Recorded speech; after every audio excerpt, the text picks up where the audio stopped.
The Forgotten Cabin. Eli was a seasoned hiker, always craving the serenity of nature and the challenge of the unknown. When he heard about a hidden trail deep in the heart of the remote Darkwood Forest, a place untouched by man for decades, he couldn't resist.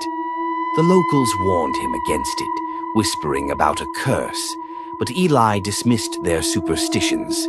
He set out early one crisp autumn morning, determined to uncover the secrets of the forgotten trail. The deeper he ventured into the forest, the more the path seemed to disappear, swallowed by the dense underbrush. The air grew colder, heavier, as if the forest itself was pushing back against his intrusion.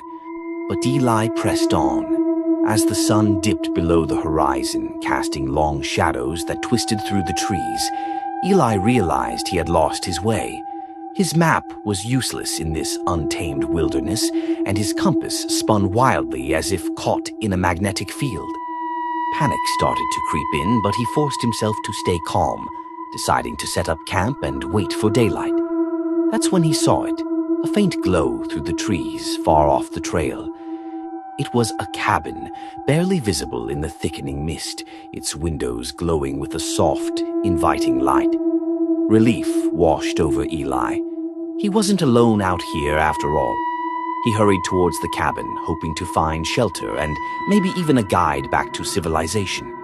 The cabin was old, with weathered wooden walls and a sagging roof, but the inside was warm and inviting.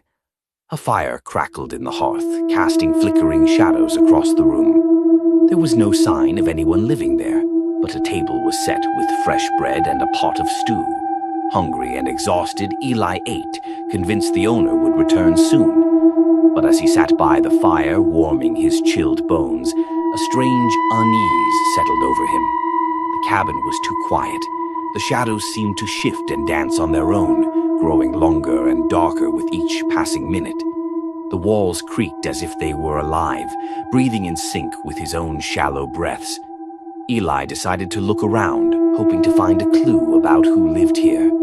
He found a small bedroom, a bed neatly made, and a wardrobe filled with old-fashioned clothes. A journal lay on the bedside table.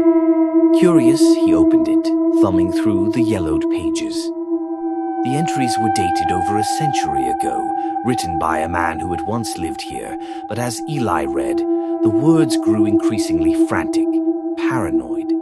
The man wrote about the forest, how it was alive, how it watched him, how it whispered in his ear at night.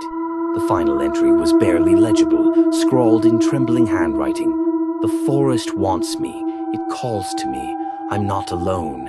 Never alone." A sudden knock at the door made Eli jump. His heart raced as he approached the door, the wood cool under his trembling hand. He hesitated, then slowly opened it. No one was there, just the dark forest, silent and still. He stepped outside, looking around. The mist was thicker now, swirling around him like a living thing. And then he saw them. Faint figures in the fog just beyond the tree line watching him.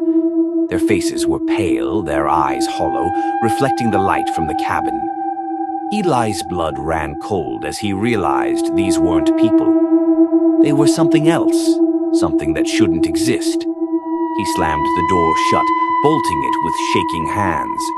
But the cabin no longer felt safe. The walls seemed to close in, the shadows reaching out for him. The fire dimmed, the light flickering as if struggling to stay alive. And then he heard it, a whisper, soft and cold, right behind him. "You shouldn't have come here." Eli spun around, but no one was there. The room was empty, yet the whispering continued, growing louder, echoing off the walls. "Leave now, while you still can." He bolted for the door, flinging it open, only to be met with a wall of mist. The figures were closer now, their hollow eyes fixed on him. Eli ran, plunging into the forest, the mist swallowing him whole. The whispers followed him, growing louder, more insistent. But no matter how far he ran, the cabin was always there, just ahead of him, its door wide open, waiting. Eli's scream was lost in the mist as he realized the truth. He was never going to leave.